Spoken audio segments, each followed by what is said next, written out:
Welcome, denizens of the internet. We are Grin and Barrett.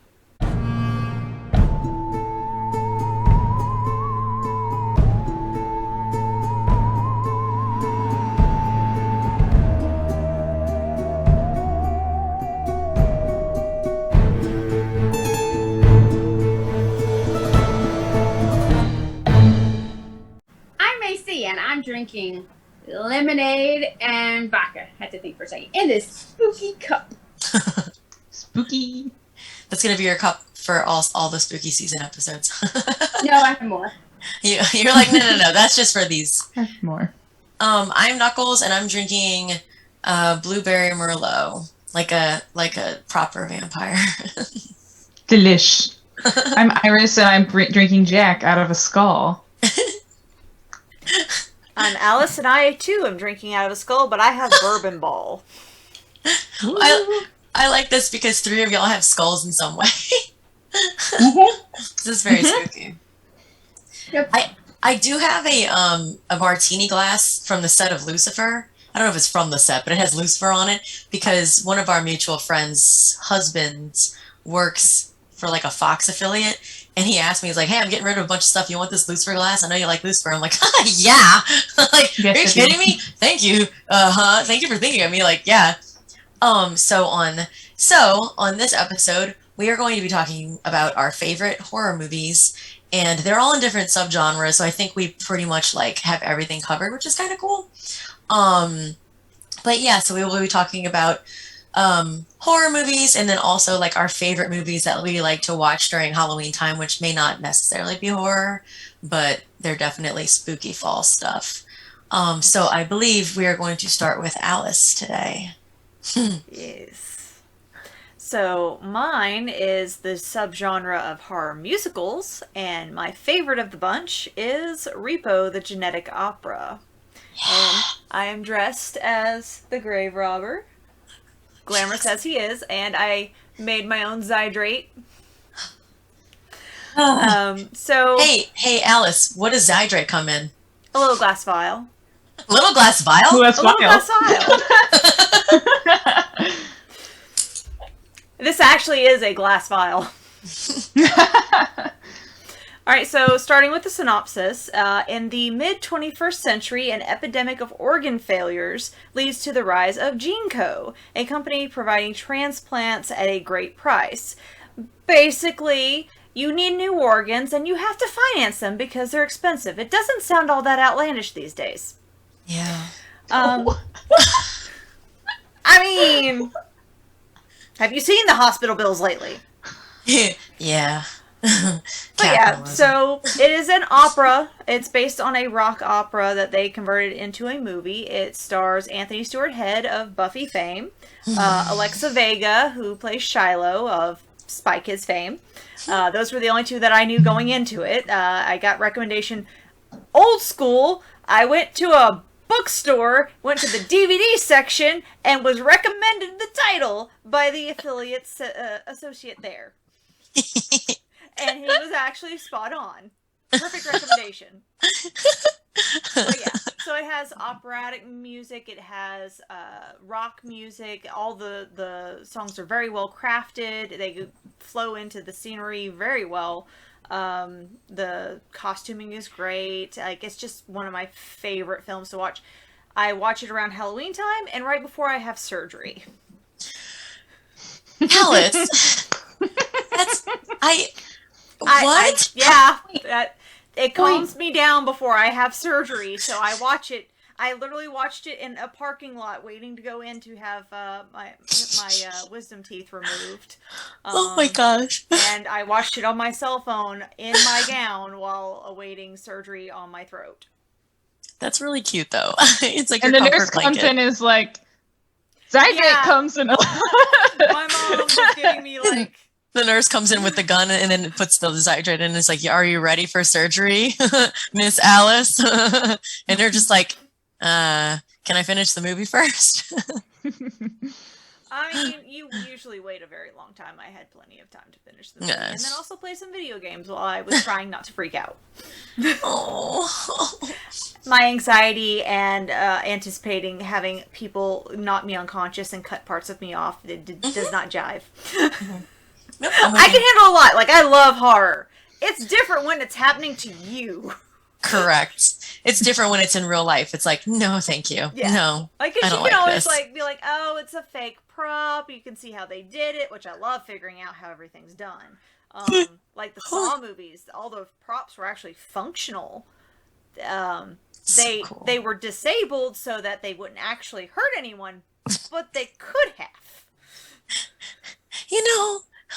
That's awesome. I'm not gonna lie. That's Right. dope. I can appreciate the technical prowess that led to those being made. Yeah. That's the main parts that I wanted to go over with Repo. So, Iris, I believe you're next. Okay.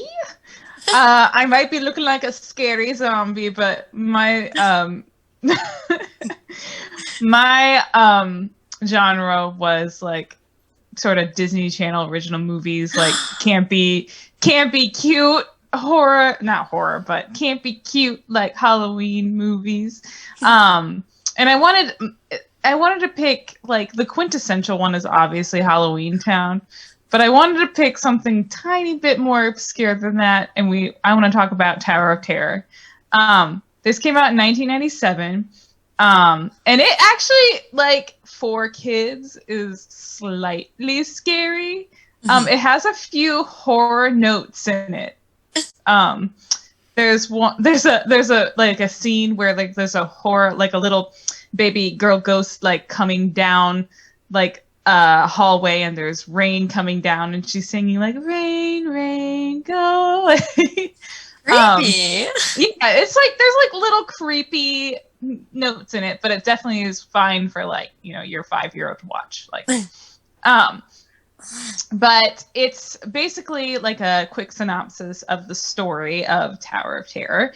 Is that in the 1930s, I believe, is where the original timeline is set. Don't quote me, something like that. There was this cute little Shirley Temple type character, little girl. And she got on an elevator to go up to a Halloween party, and it got to the 11th floor, and magical green lightning struck the hotel, and all the people in that entire elevator disappeared. So, as far as, like, the movie's concerned, what ended up happening is all their souls got trapped in the hotel, and every Halloween they have a chance to break free of their curse to be stuck in the hotel forever. So it's about, the story focuses on a reporter and his niece. The reporter basically works for fake newsy sort of tabloid. And so he does all sorts of fake supernatural. He makes up all of his stories. But he, like, gets word of this, and, like, it's like, oh, this is gonna change my career. I can be a real news reporter if I prove that ghosts are real. And the niece is like, I'm here too. So they go in there and they, like, yeah. And also me. And I'm here too. I like ghosts. So they meet with this old lady who says she was there on the night that it happened. 60 years ago in the 90s.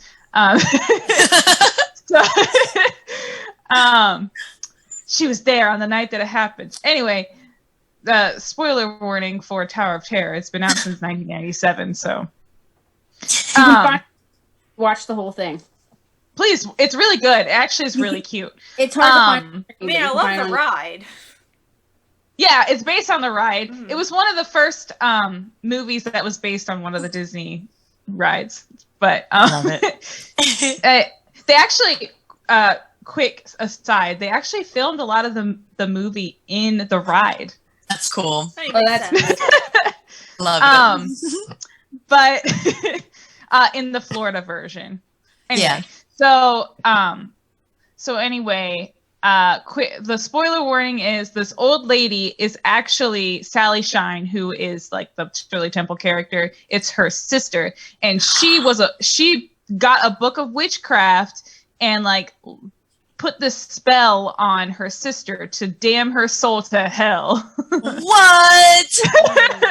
Okay, that's actually a freaking sweet twist.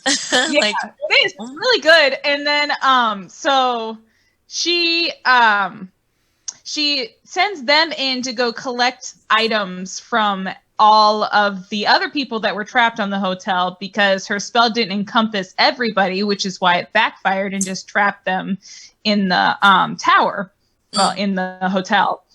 So she wants to get items from everyone, so I guess she can damn everyone to hell and not just her sister, even though it's been 60 years and she can't just let them let it move go. on. Probably all tied together mystically or something.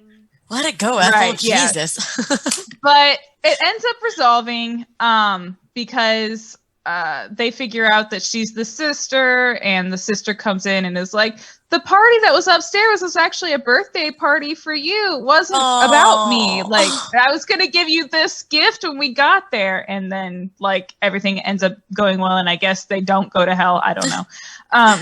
But it's a really cute movie. It's really cute for kids. And it was, like, kind of my little kid introduction to horror, because it does have some horror moments in it that are, like, a little scary, a little spooky, a little ghosty. Yeah, so it's a really cute movie. Highly recommend. That sounds really good. I've never seen that one. It's really, really good. It's really good. I would, I kind of spoiled the twist for you, but you can see it coming a mile away. It is also like it's a children's movie. You're like, how do you know so much about all of this, old lady?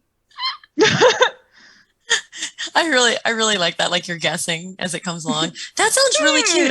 I don't know how I haven't heard of that one, or maybe I haven't. I just never saw it. But like, that sounds super cute. Okay, so the subgenre that my movie is, it's like horror comedy, but it's like a legit slasher movie. And it is called Behind the Mask: The Rise of Leslie Vernon. And here is the, if you can see it. One of my good friends from college and remains to this day one of my best friends. He dressed up. He made the mask and everything, and he was Leslie Vernon for Halloween. He does him for all kinds of things, but they look great. I'm like, yes. Dude. So I will read. Let me read the synopsis. This is the best synopsis. It's really short, and I will give you some other background. The next great psycho horror slasher has given a documentary crew exclusive access to his life as he plans his reign of terror over the sleepy town of Glen Echo. So, that sounds spooky. But it's sounds awesome. It's really good, you guys. Like, I don't even know how to like find it. I own it on DVD. And I tried looking it up. I think you have to buy it, but I highly recommend it if you like kind of horror comedies. Here are a few people that are in it that you will know. Robert Englund, who played, the original Freddy, he's in it. Scott Wilson, who played Herschel from The Walking Dead, is in it. And here's just a really cool, fun one. Zelda Rubinstein. Do you remember her? This adorable little old lady who's been in a million things. This little cutie pie. Do you remember her? Yeah, I know her. She's in it. She's in Poltergeist. Yes, she is. She's the librarian. And Teen Witch. Mm-hmm. She is. Yeah, it's funny that you said that because both of those popped up on her IMDb.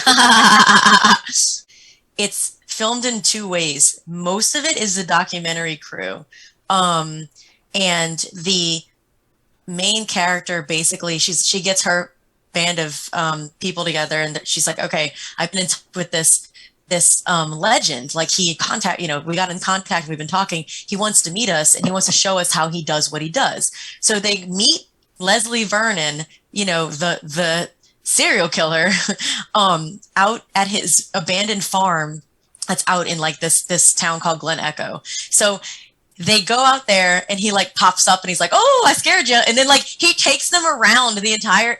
great. And he's joking the whole time. He takes them around the property and like shows him all of the tricks of the trade. He's like, okay, so like I douse myself in this this fire repellent, goo, and that way if they try to like burn me, like they won't burn me. So he's like a really, really charismatic, funny guy. And he's like telling them all this stuff like, oh, this is how I guarantee that I kill them. Like I leave this screw on loose and this and that.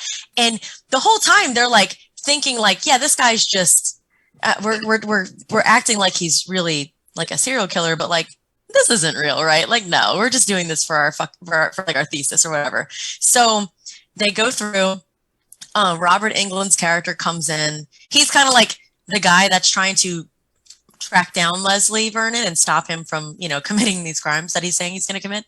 And there's this whole legend behind Leslie Vernon. Like the town knows about him and is like, yeah, it was really tragic. He died tragically in this whatever, and like his whole thing. And legends say he still haunts that house. And that's how it kind of becomes a thing. And then this guy, Leslie Vernon, appears and he starts anyway. So we get through, without revealing anything, the movie switches over into regular movie, like it's like a regular movie style instead of the documentary style.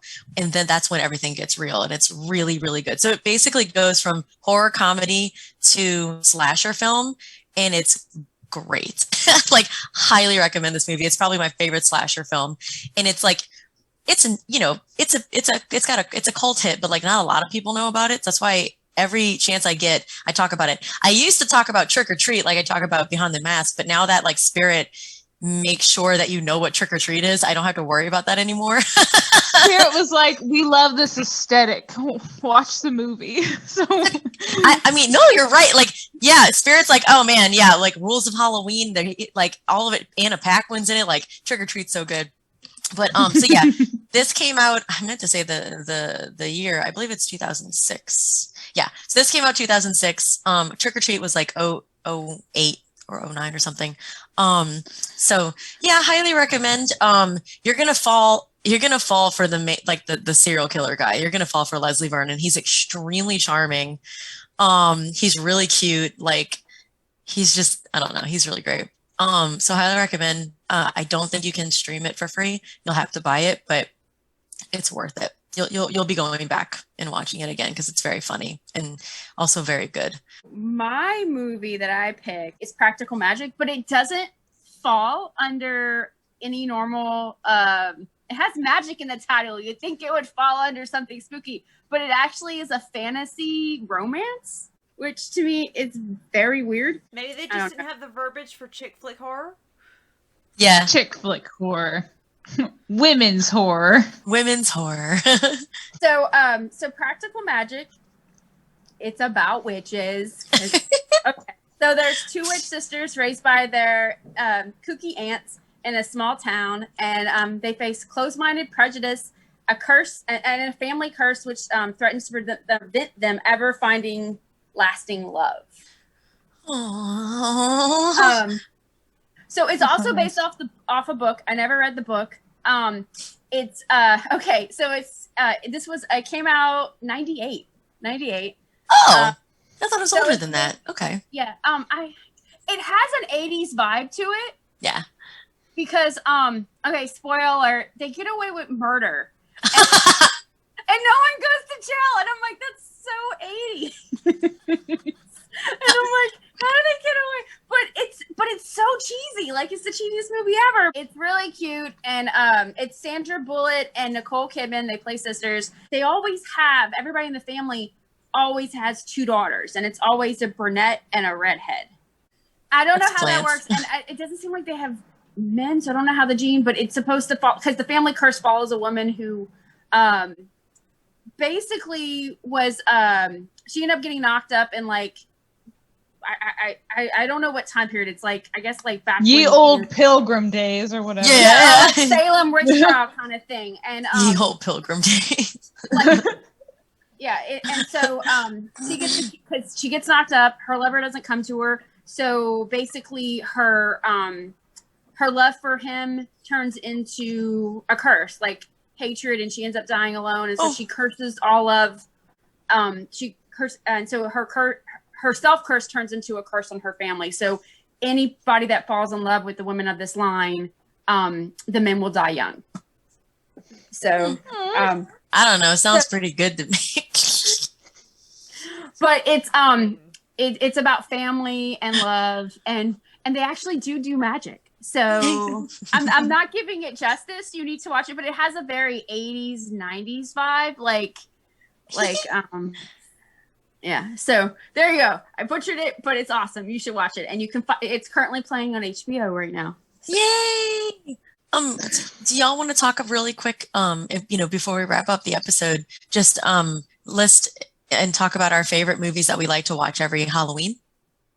Sure. Scream. Okay. Yes.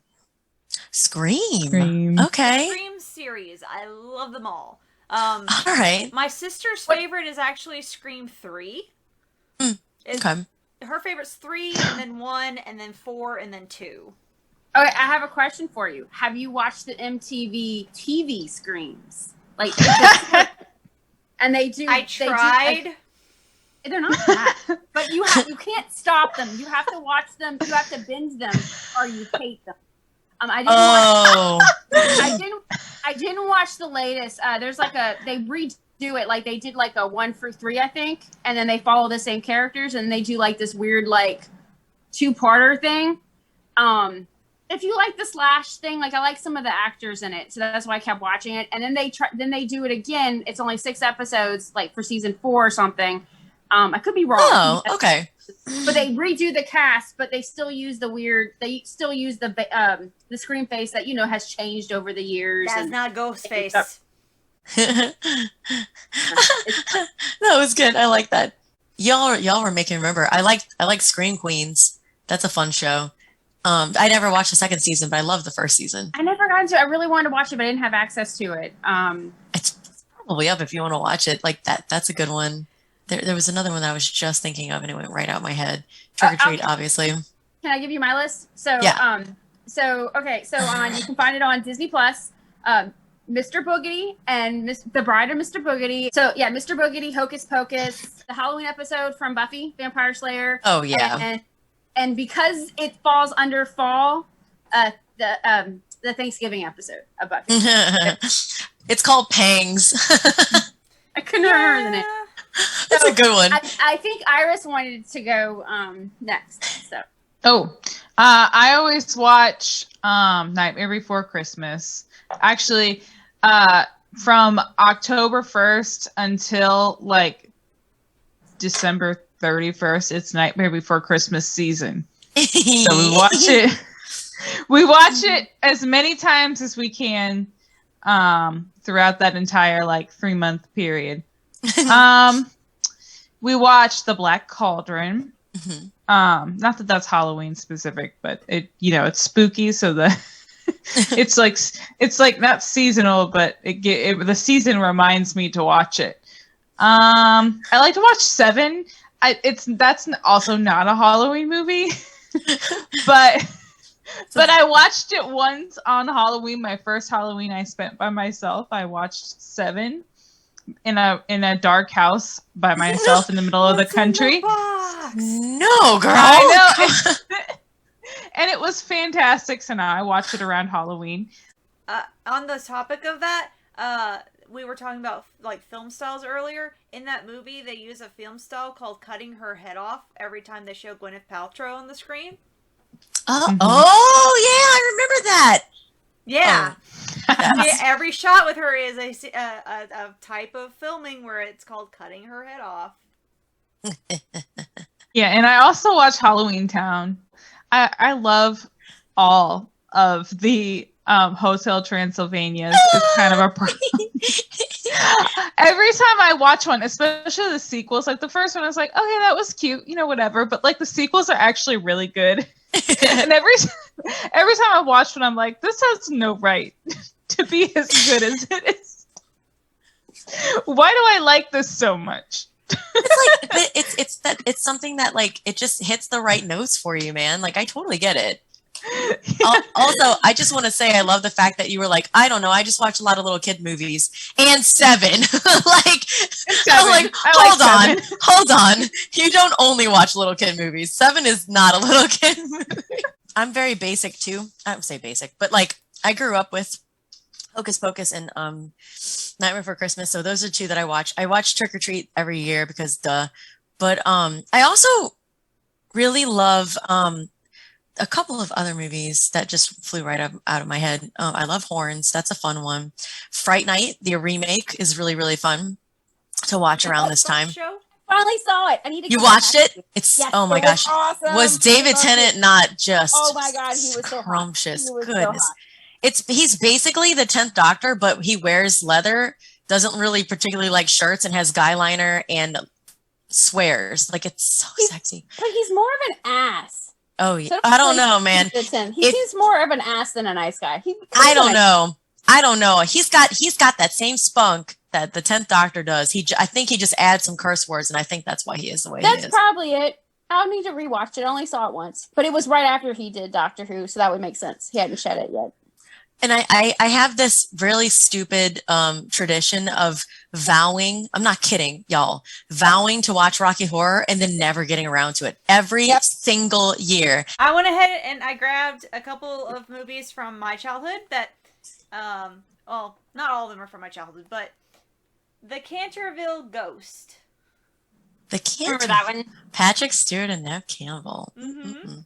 Yeah, that was a remake too. And then the Scream. My first rated R film was the first Scream movie. Oh, cool. Okay. That was a good I have one. the old trilogy box set because originally it was just a trilogy, and now there's 4, and the 4th movie is amazing. Everyone should see it. Oh, yeah, okay. Actually, I went to see it in theaters, and I was so excited. I went with my sister, and while we were waiting, I was reading the first Dexter book. And this guy, like, starts hitting on me. Like, he, like, leans forward, like, he's the seat behind me. He's like, hey, how's it going? Like, you know, just the usual one-liners.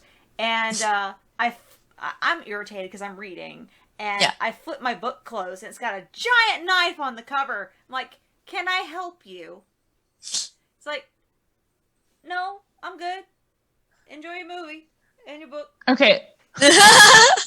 Legit though, when people are trying to talk to you when you're reading, you're like, does it look like I'm not doing anything right now? I'm like, I'm reading a book with a giant knife on the cover, waiting for a horror movie. I'm not here with a significant other. Like, I'm here because I want to see this film. Yeah. You're gonna annoy me. Yeah. Huh? You don't like you don't have really good survival instincts, do you, bro? I was gonna talk about Happy Death Day. Yes! You know they filmed that at my college, right? No, I didn't. No. I haven't seen the sequel yet. I really want to. Second one it's actually it's less horror. And because it's a horror comedy, you know, but like it's a little bit less horror and actually really heartfelt and wonderful. Like it's a really good movie. And I just never got the opportunity to see it. This one I highly recommend. Came out on my birthday, so I went and saw it in the theater. Yeah, I love that movie. Are we gonna say ours? Yeah. How about Drag Me to Hell and Drag Me to Hell? I love Drag Me to Hell. Yeah. And it follows. High Five. That's one of my favorites. It Follows. And the soundtrack for It Follows is some of the best music. Is that the vampire one? No, that's the one with the ghost STD. The haunted STD. Oh, that was creepy. I live that movie. Didn't I see that one with you, Iris? Yeah, we watched it at your house. It was really fun. Okay. Oh, thank you for y'all both brought up 2 that I wanted to talk about, so thank you. Those are both really, like, I love Happy Death Day and It Follows. Okay, so this is actually the music box from Happy Death Day. This was my childhood music box. Oh, dude, how cool is that? Freaked out when we saw that on screen. She's like, "That's my music box." I yelled it in theater. I was like, "No, you can't turn that!" And I think the people behind us, because we were drunk, and the people behind it, didn't they get mad at me, or they started laughing whenever They laughed. I love it. That's my. I kind of had a similar experience as I went. That's my college. The Cult of Chucky That's like one of the, I think it's the last one that came out. Cult of Chucky is probably my favorite Chucky movie. It's the one that takes place at the mental hospital. And Brad Dourif's daughter, Fiona Dourif, who was in Curse of Chucky, she's in a wheelchair in that movie because of what happened in Curse of Chucky, which I haven't seen yet. I've seen Cult, but I haven't seen Curse, which is very stupid, but whatever. Cult is so good. It's very surreal and interesting. Jennifer Tilly comes in. Everyone's looking fire. Like, it's a really cool movie. I really liked it. I like that one and Reanimator, the 80s movie, because Jeffrey Combs is sexy and I love him. Anyway, that's all I'm going to say. I thought of another really epically awesome horror movie, 13 Ghosts. Girl, high five. High five. Oh, that's like, a good one. The behind the scenes intricacy of that is insane. Like, I remember I rented the DVD back in the day, and they had synopsis of like each individual ghost, like their entire backstory, and it was like narrated with like cartoons, well, not cartoons, but like they had like animations to go with it to kind of show you like what happened, and like each ghost has their own profile, all 13 of them, and it's I have got to watch that again. It's been a long time. I'm gonna track that one down. Like, it's so underrated, but it's so good. Mm-hmm. Those are my favorite kind. Those underrated but like really good movies that you know. You can find it on HBO. Yes, excellent. I looked it up because I was trying to make sure it was the movie I thought y'all were talking about. Before we wrap up, super quick, have y'all heard of or seen *Malignant* yet? Mm-mm. Okay, it's on HBO Max. I think it's free. It came out. It's James Wan who did The Conjuring and stuff, and like a bunch of other stuff. And he decided, I think. Like the internet was basically like, did James Wan take all of the money that he made off of The Conjuring and all the other movies he's done and just be like, you know what? I'm doing what I want now, suckers. Because like this movie is like, my partner and I were watching it and eating dinner and yelling at the TV like, I think it's this. I think it's this. And it's so much fun. It's like the internet was basically like, you either love it or you hate it. But it's called *Malignant*. And it's on HBO Max, if you have HBO Max. Have you guys watched the new Fear Street movies yet? Yes. I just started that, but I have a weekly scary movie night with a friend of mine. And that was our first movie. I love the books at the beginning that they're like titled by Robert Lawrence. Like they're, yeah. Yeah. Later, I saw that, and then later I looked it up during the movie. I was like, where is this filmed? Because we're like, this looks like here. Because before I could even say it, my friend said it. It's filmed in Georgia, but then I was like, oh, so this is and then it says R.L. Stein. So, because I remember seeing all the books in the beginning, and I'm like, why do they show us that? That has to do. So I like that they showed us that because, yeah, it was. I figured they were foreshadowing the author. A lot of people don't realize that R.L. means it's just his initials. It's Robert Lawrence Stein. How cute is that though? Like, that's such a fun little like. Yeah, I saw that. And I was like, it's nothing, you know. I was like, that has to be a not. I wrote multiple book reports on R.L. Stein, so I know a lot of trivia about him. I have a joke book by him. Oh my gosh! Under a pen named Jovial Bob Stein. Stop. Seriously? I got it before I knew it was him. Like, I was writing a report on him, and I found like a bunch of his pen names, and one of them's Jovial Bob Stein. I'm like, Jovial Bob Stein. Wait a second, I have that because I just alphabetized my books like a nerd, and so like I'm like, I have a Jovial Bob Stein book, and that's him. By a show of hands, who was a Fear Street kid and who was a Goosebumps kid? Goosebumps, raise your hand. And Fear Street, did you read them? Okay, I was just curious because I like never got into the Fear Street books. I only liked the Goosebump books. Here's the thing, y'all are younger than me, so I never got into those books. I got into the series Goosebumps that was played, but I never got into the books because they were too below my reading level. Like I tried to read them, but I wasn't allowed. You know, like when you took those reading tests and you had I wasn't allowed to read Nancy Drew. I could read Nancy Drew. I don't know why. Like Nancy Drew and Hardy Boys was on my reading list, but I went back to go find the Goosebumps, and I don't think my school had them. Maybe, but I got into the series. I love the series, so I guess I would say I was Goosebumps. But I think y'all were talking more of the books. Also, did we mention this movie? Because I totally forgot about it. Sleepy Hollow. Yo, yes, yes. I know doing it as a costume, but with Johnny Depp, like Sleepy Hollow, that's one of my top Halloween movies, and I still want to do her dress. I still want to do Christina. Yeah. Ricci. Yeah, I still want her dress. Oh, and Casper. Of course, Casper. Yeah, Casper. And sometimes, if you can find it, the Addams Family, if you can find it. So. Oh, I love the Addams Family. Yeah, Mercedes. It's hard to find them sometimes. Mercedes McNabb is in that. She's like the blonde girl, like the woman who plays Harmony and yeah. I love that because it's like, yeah, that's the perfect role for you, child. Well, it's great because you can watch the first one for Halloween, and then you can watch the second movie for Thanksgiving. Eat me. It's the same chick in that one. Like she's at the camp. That's right. I really like this. I like Addams Family Values probably better than the first one. So, guys, I think we did a thing, right? Did we do a thing? I think we did a thing. Yeah, I think we did. Feels like it. We thingy too much. Okay. We think too much. You can never think too much. I think we made this uncomfortable world a little bit more comfortable.